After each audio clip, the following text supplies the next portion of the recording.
On this episode of This is Game Boy Lite, Actually.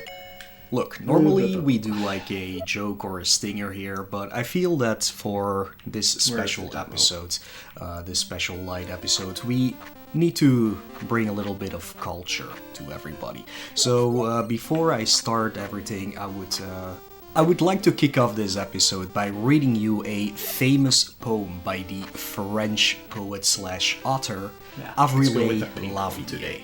So, Lex, if you could put on some fancy poem book reading chill background music while we do this. Let's go. That would be great. But yeah, here is the famous poem. He was a paperboy. His games brought nobody joy. Friday once. Why they exist, right? I am not sure. I'll tell you what is the case. You constantly fall on your face, because objects appear in a blur. Thank you. Already missed.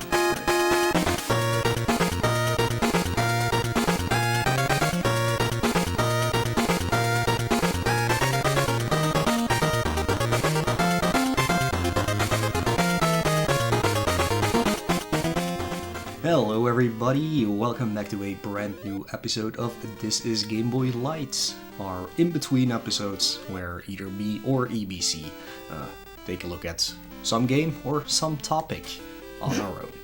So like every episode, let's start off with what I've been doing, which is not much, because we're currently still experiencing a lot of heat waves around here, which means I cannot spend more time than I should in my room because it's a little sauna in here. But I've played a few games at least.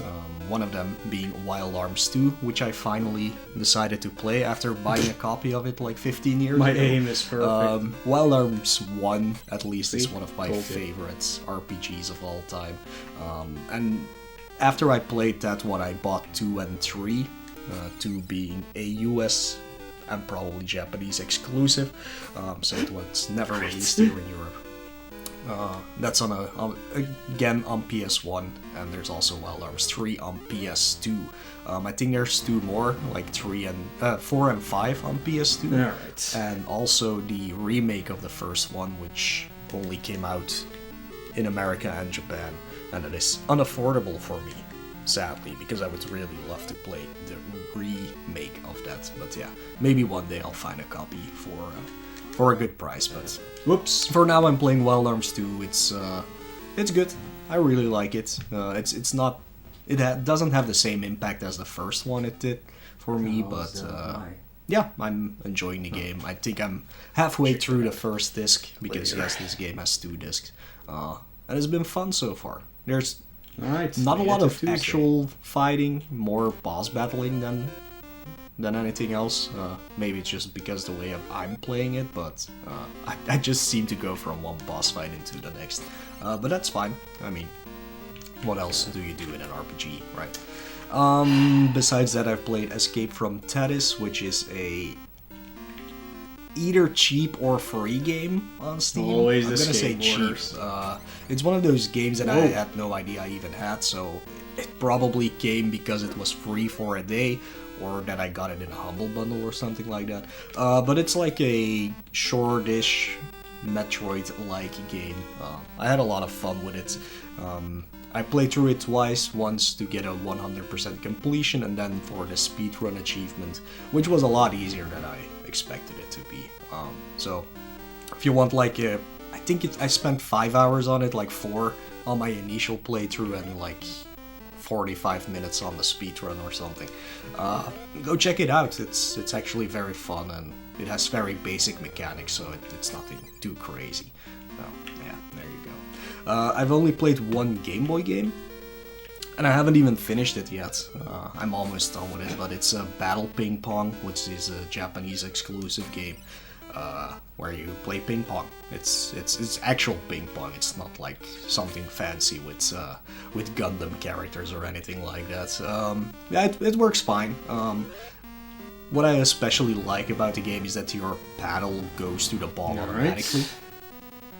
So You just have to press the buttons at the correct time, so that's real good because I'm not really good at sports games anyways. It gets a little bit more difficult there.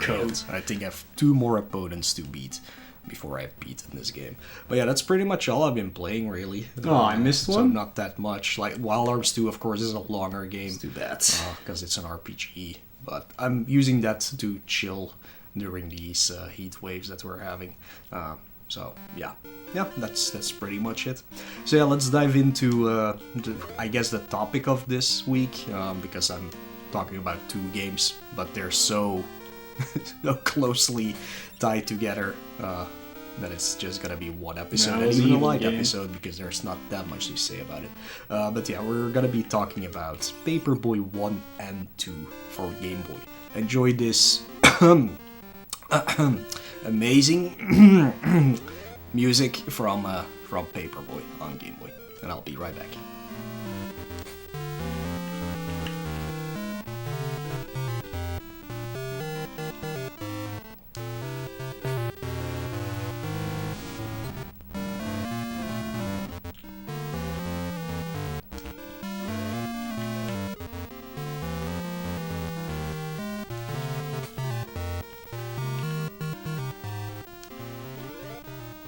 Alright, so I hope you didn't tear off your ears after listening to that song, because otherwise you would not be hearing me anymore.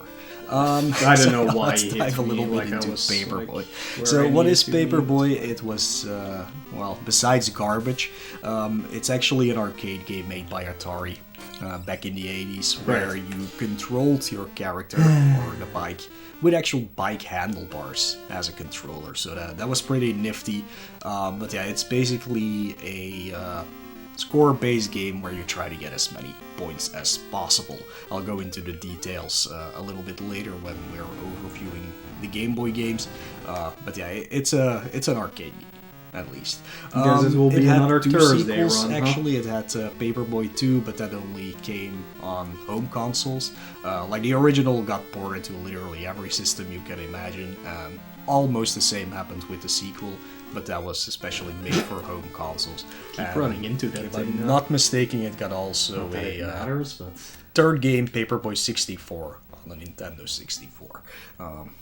I don't know why. I don't understand why they ever try to make sequels to this, but hey, there you go. But the franchise has been dead since then, and thank God it is. So, so yeah, let's dive into the actual games themselves. So, Paperboy came out in the US in July 1990, and in Europe in 1990. So probably a few.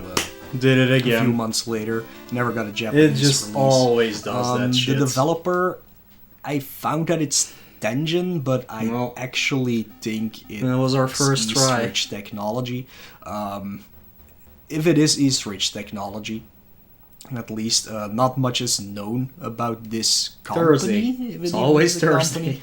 But some people have spread rumors. Again, we're not really sure that East-Ridge Technology probably was accompanied by one person. So that's all we really know about it. Just try. Definitely does not exist anymore. The publisher, however, for both games actually is Mindscape, and Mindscape is a name that everybody will probably know a little bit about. They were they dissolved actually about 10 years ago, I believe, like in 2011. It was a video game developer and publisher based in Illinois. Yep. So a few of their games that they have worked on or published are well-known titles. Like, for instance, we got Shadowgate, we got Indiana Jones and the Temple of Doom for NES, Paperboy, of course, because that's what we're talking about. We got Prince of Persia, we got Sim Earth, that's a weird one. We got Captain America and the Avengers for Super Nintendo and Game Boy, actually, or other handhelds. Got the Terminator for NES, Prince of Persia 2, yada yada yada. Look, they've done quite a few games at least in their time, so it's a well-known company for sure. The composer of this game, who provided you with that amazing song, I don't think he actually composed the music for the Game Boy version, to be honest. I think somebody took their time to revert it for the Game Boy. But the this original speedrun composer just for goes. the Paperboy Like, team, he at least, doesn't slow was down Al at all. Cannon. I have no and idea that's how he about does all it. the information I can find It's about just Al Cannon. crazy. So yeah, at least for the sequel, where I can't find any music for, sadly, it got composed by Rick. It's actually spelled Rich, so it's either Rick or Rich Shimaria.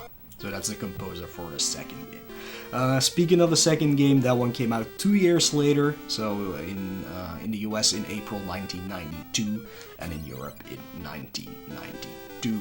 Both games, as I mentioned before, have the genre of an arcade game. You can also call them an auto-scrolling game, to be honest. The plot of this game, or these games, is very, very brief. You are a paper boy or girl, and you deliver papers.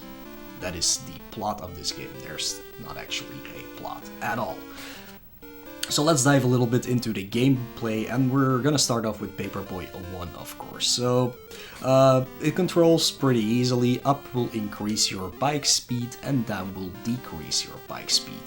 Like I mentioned, it's an auto-scroller, so you will be constantly moving forward, so stopping completely is actually not an option.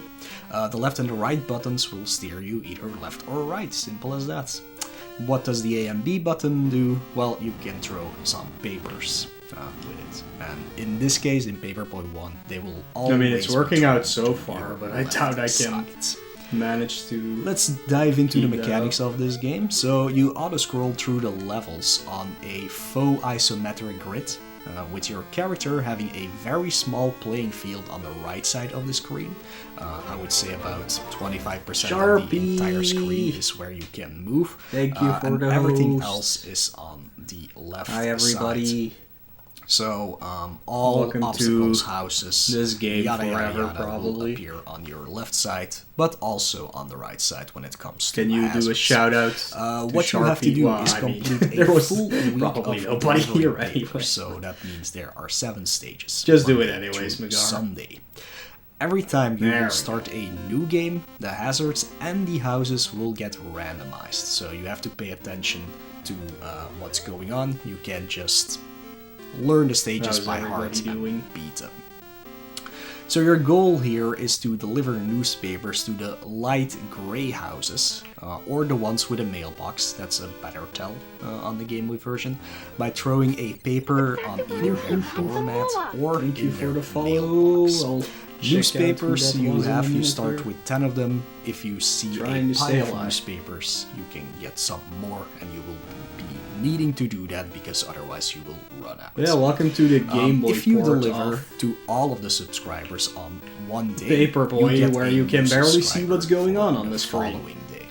which is If great you for fail dodging to deliver things. to 1 or more subscribers. Yep, on there we any go. Day, Right. They will unsubscribe. Thank you, If Merc lose Knight, all for of the them, follow. You will game over. Oh, great! You can destroy the windows windows I could and go other back things on. of the non-subscribing sidewalk. houses to gain some extra points. There's no need for that unless you are actually going for a high score, but just remember that you can do that. The hazards, you can stop most of them if you can get Going to them by fast does throwing a seem paper to to help them. So there's a lot of a hazards in lot. the game, like wheels Just running stick around, to people that chasing after you, strat for a bees. This part, of dogs course, trying doesn't to matter if mow you anybody has down, ever played stuff like that. Paperboy. If they are on the left or This the is just right for side fun. of you, you can. Well, no. In this case, in this game, only the left side of you can stop them by throwing a paper Tiger. at them. I It also will doubt give you that, a few but points for that.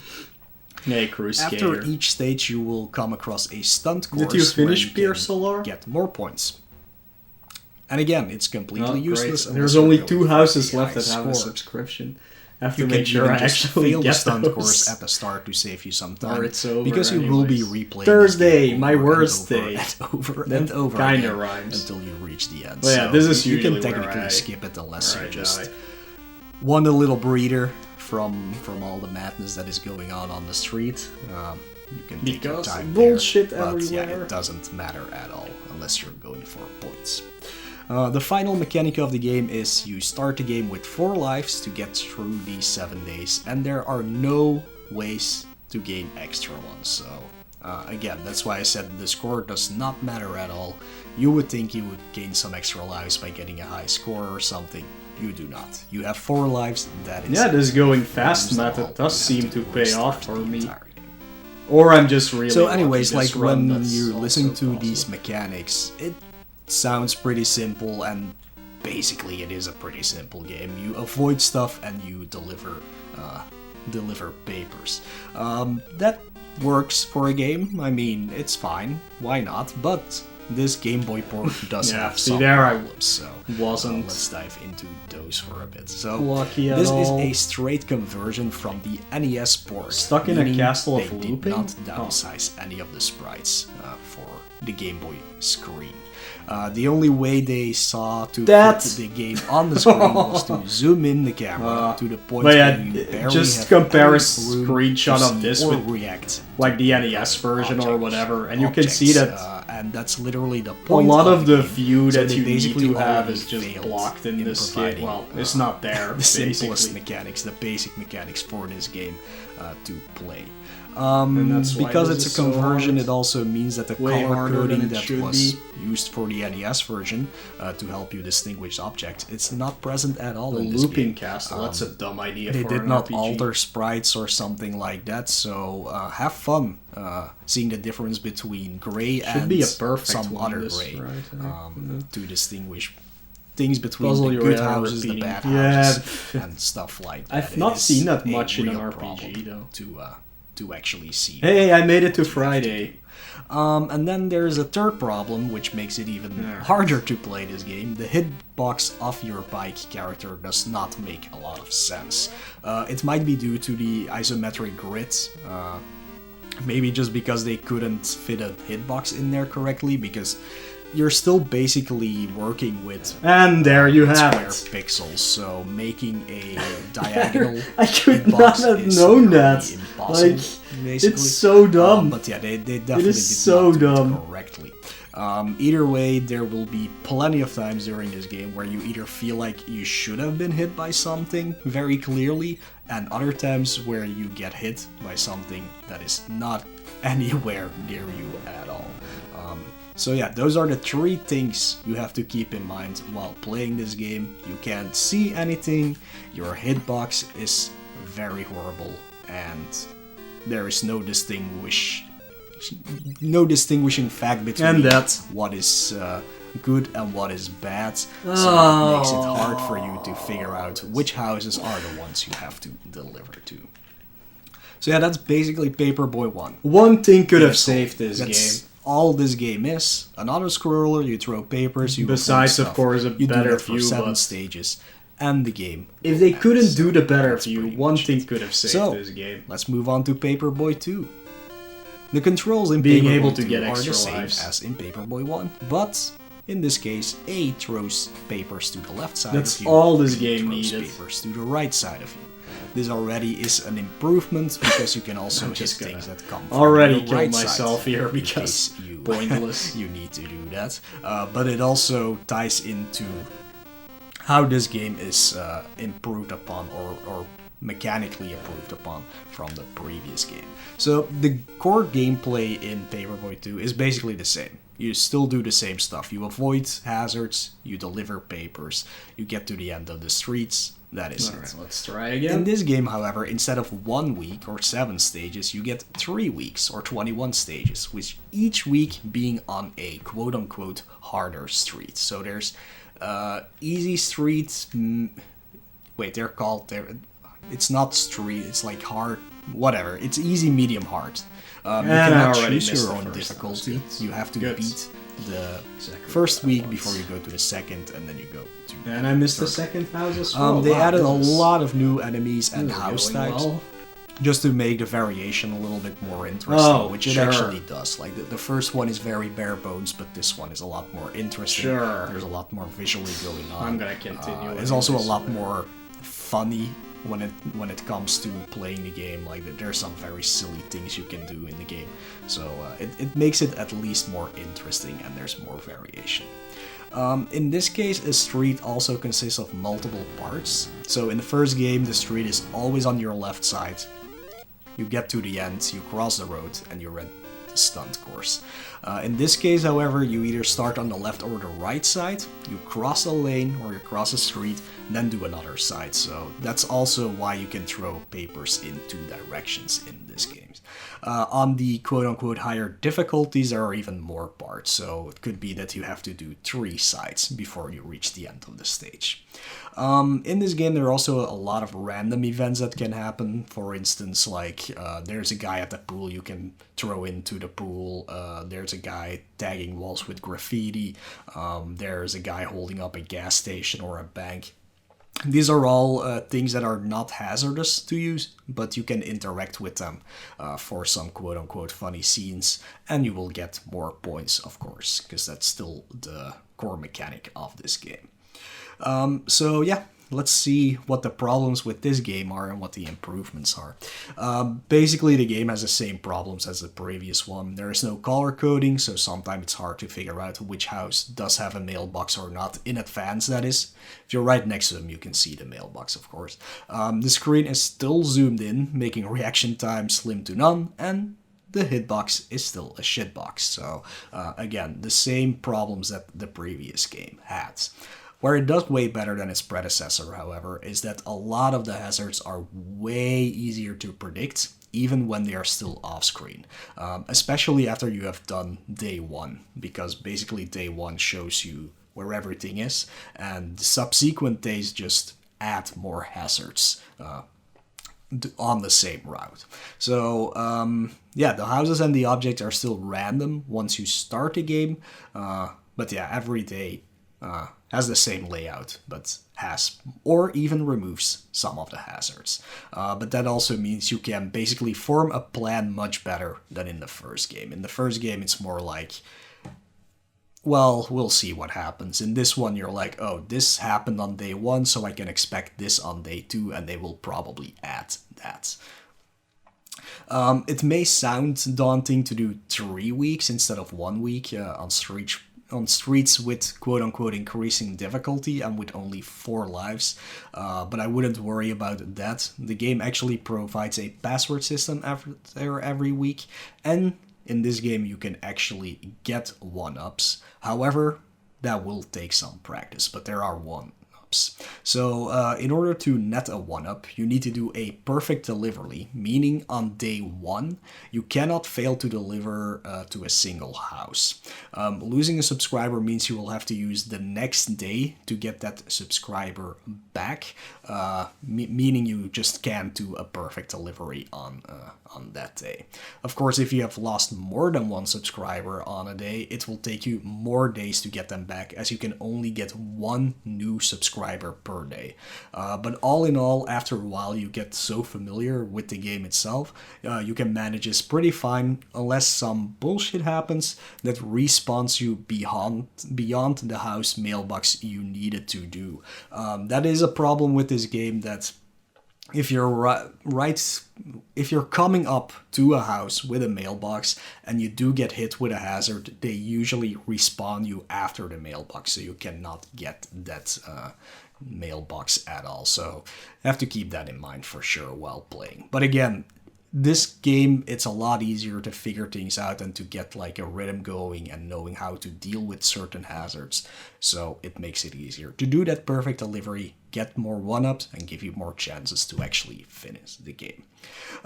So the last thing is, like I said, the difficulty of the streets doesn't really increase. Like, it's not like the game gets super hard all of a sudden when you go to medium or hard. They just get new houses or new hazards or get longer. But otherwise it remains pretty much the same. Like, you still have to do the exact same thing to avoid these hazards. And once you've learned how to react to each of them, it will make it a lot easier. Like, the example I can give is when I started playing this game, it took me about an hour and a half, I believe, to finish Easy Street, and then it took me another hour and a half to do both medium and hard. And hard took me 1 try, I believe, or 2 tries. So I just got so familiar with all the hazards that it wasn't really a problem anymore. So yeah, anyways, that is Paperboy 1 and 2. There's not much more I can say about it, really. Like, I gave you the explanation on how the game works, what to look out for if you actually do want to pick this up. But that is pretty much all these games have to offer. They are still just basically arcade games where you want to get a high score, pretty much. So let's take a look at the cover art. The cover art for the first Paperboy is just a drawing of a paperboy throwing papers. Yep, that's literally it. It's a small boy on a bike, and he throws papers right to the screen. I don't really like the drawing itself of the character, but it's a fine cover, I guess. I like the logo, at least. It's a cool logo, but I do not like the child drawing. But yeah, I'm sure everybody knows how Paperboy looks like. When it comes to Paperboy 2, we have an actual photo of a Paperboy. He looks like he's 18, to be honest. Like with a lot of papers hanging around him, and he's probably jumping off a ramp. So I guess he was a stunt biker. So yeah, he's just flying across the screen, and there's some houses in the background. It's a photo. It's literally just a photo. They changed the logo to something very generic. I don't like it. I don't know. First one was better. And there's also some green goo on the left side of the cover. I don't know why they did that. Maybe it's due to the Mindscape logo being that as well, but whatever. It's not a very inspired cover at all. No, whatever. Let's go on to some trivia. I don't have any trivia about the game itself, besides that I said it actually had a handlebar controller in the arcade. But just some random newspaper trivia, like regular newspapers on Sunday do not exist in Belgium. There are only specialized ones that you have to pick up for free at like a bakery or a butcher shop or something like that on Sunday. But yeah, too bad the European versions of this game didn't get rid of Sunday. Because I know in Belgium we don't have them. I don't know how it is for other countries, but yeah, Sunday newspapers just don't exist really, unless those specialized ones count, but whatever. So general reception in old and new media. So I looked this up, and I do know that the NES version is very beloved, but I also saw that like old magazines gave the Game Boy version of Paperboy 1 at least a score of 80% or more, and that just shows that most of them just got paid to put good reviews into their magazines, because this is really not a good game. Like, I'm sorry, there's no redeeming factor to the first Paperboys. The second one maybe a little bit more, but all in all, these ports are pretty horrible. So yeah. So anyways, I guess it's time for you people to listen to another amazing track of Paperboy on Game Boy. So enjoy that, or just wait until I get back and mute the thing. Whatever you do. But yeah, I'll be back after this short break.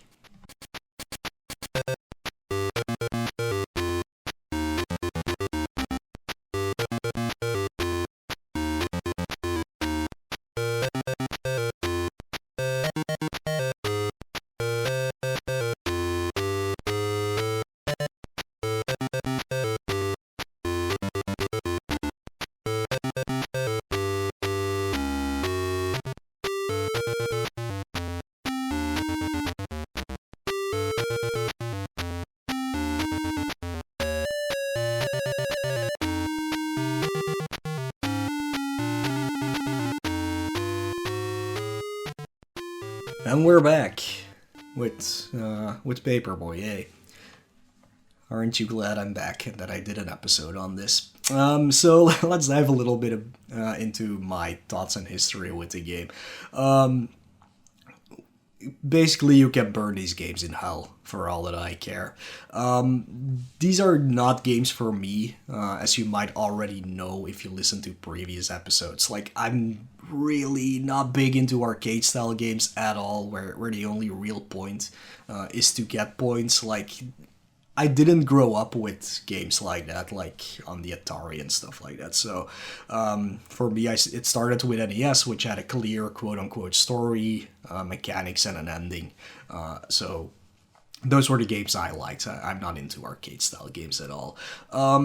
If, however, it was just an arcade game where there was no ending, it would be fine, basically, because you would actually try to go for the high score, which is pretty easy actually, but it changes the way you play the game.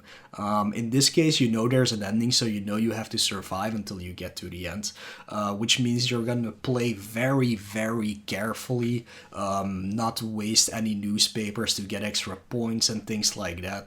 And I feel like if it really was just a high score game, you could experiment a little bit more. Oh, if I do that, I can get more points this way and that way. But now, as you know, you have to reach a certain ending. You will not do that at all.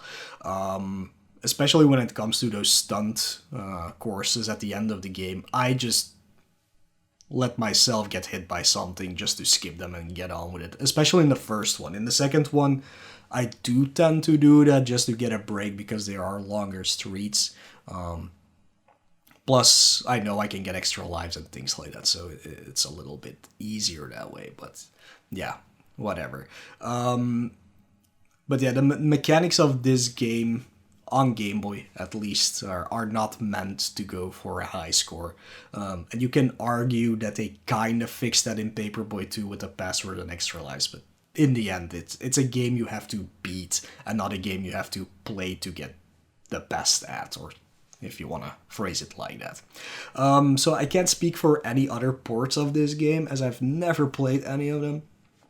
But apparently the NES version of Paperboy 1, at least, or even the Atari Lynx version of Paperboy 1, is the way to go if you want to experience the game in a good way.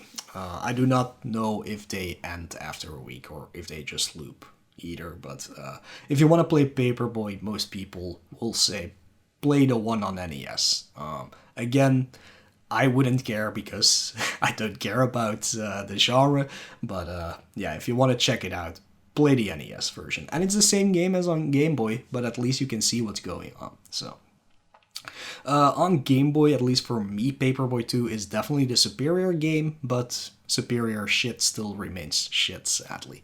But if you really want to play Paperboy on Game Boy, I would say go with the second one. I felt like the hazards, even though they are still random each time you restart, are way easier to predict and even learn, making for an all-out better experience.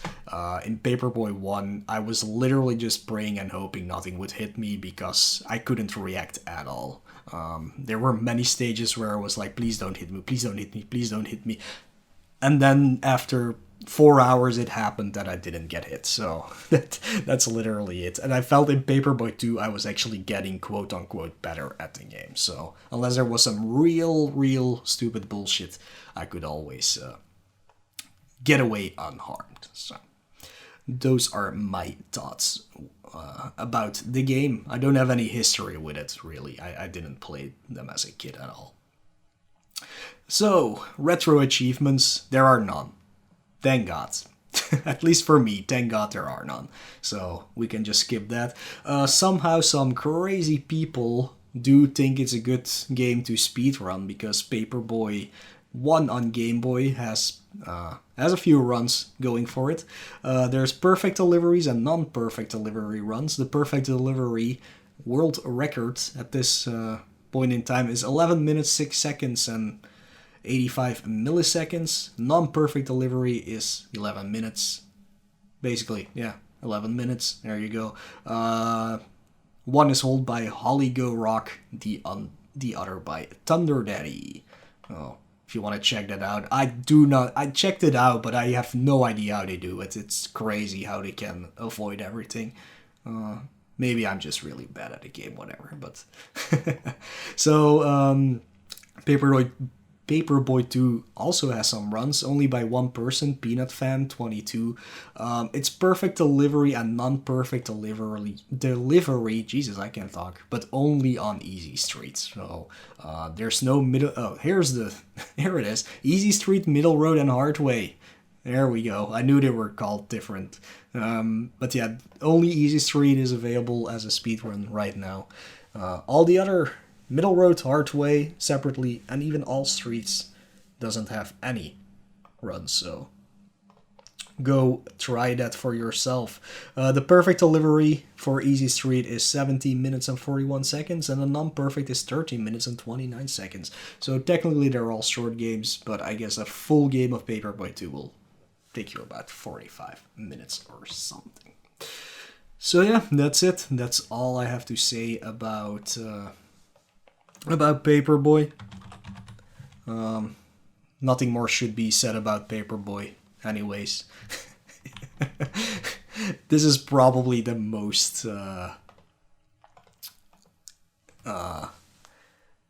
subjective I've been in any episode so far, but it really is a bad game on Game Boy. Let me be clear on that. On Game Boy, it's really just a bad game, so why would you play it? Just want to warn everybody. There you go.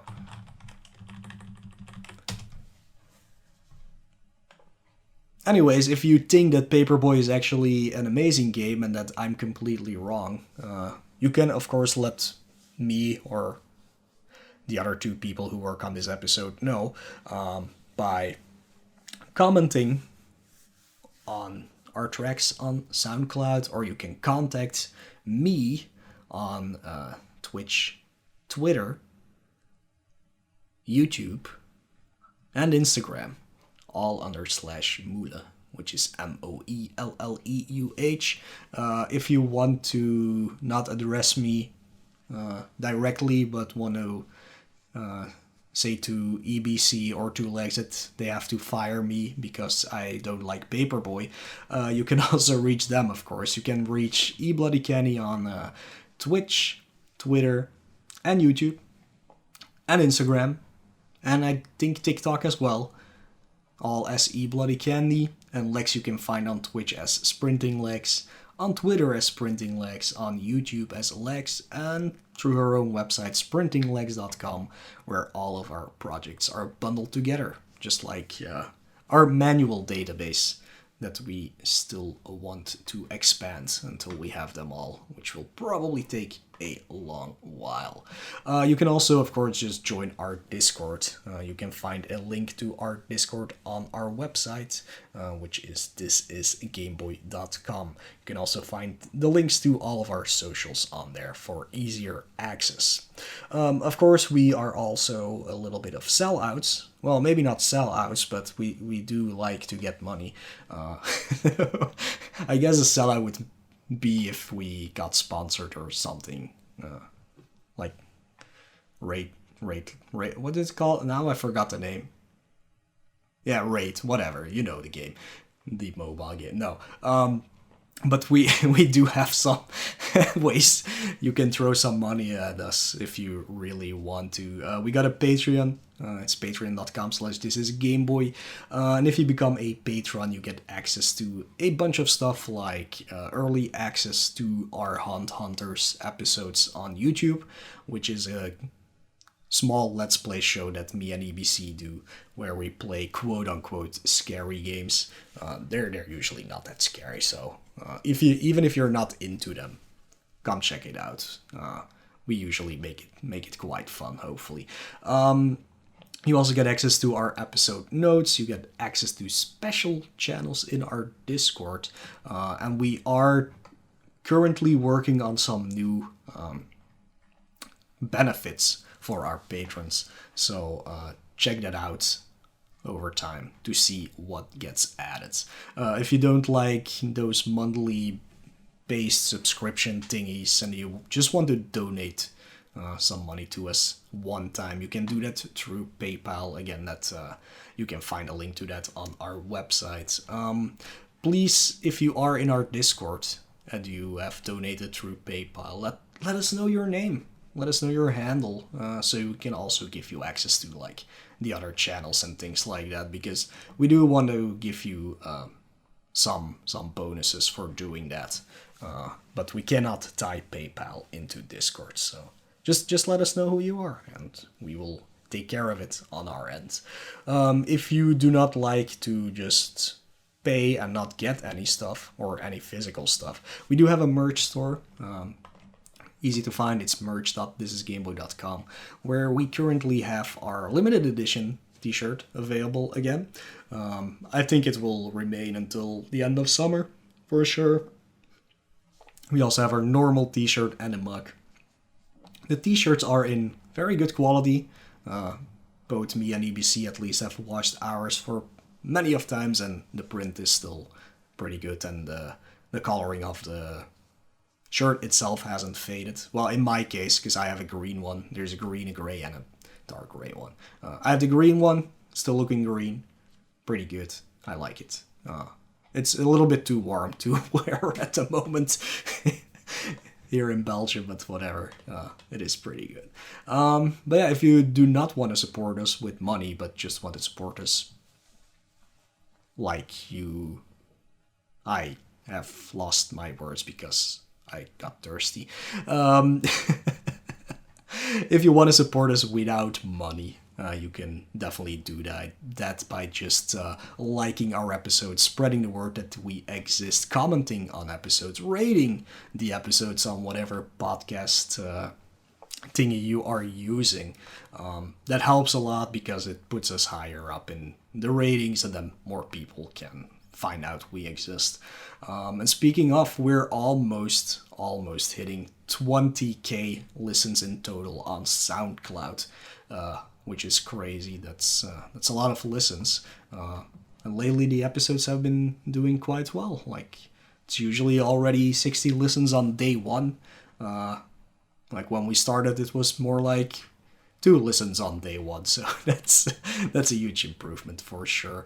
But yeah, definitely reach out to us in any way you can, or support us any way you can. And that will help to make the podcast even better in the future. So yeah, that's it for me. I'm signing off with this. Next time, me and EBC will be back to talk about the hit movie and hit game, Ghostbusters 2. See you there. Bye-bye.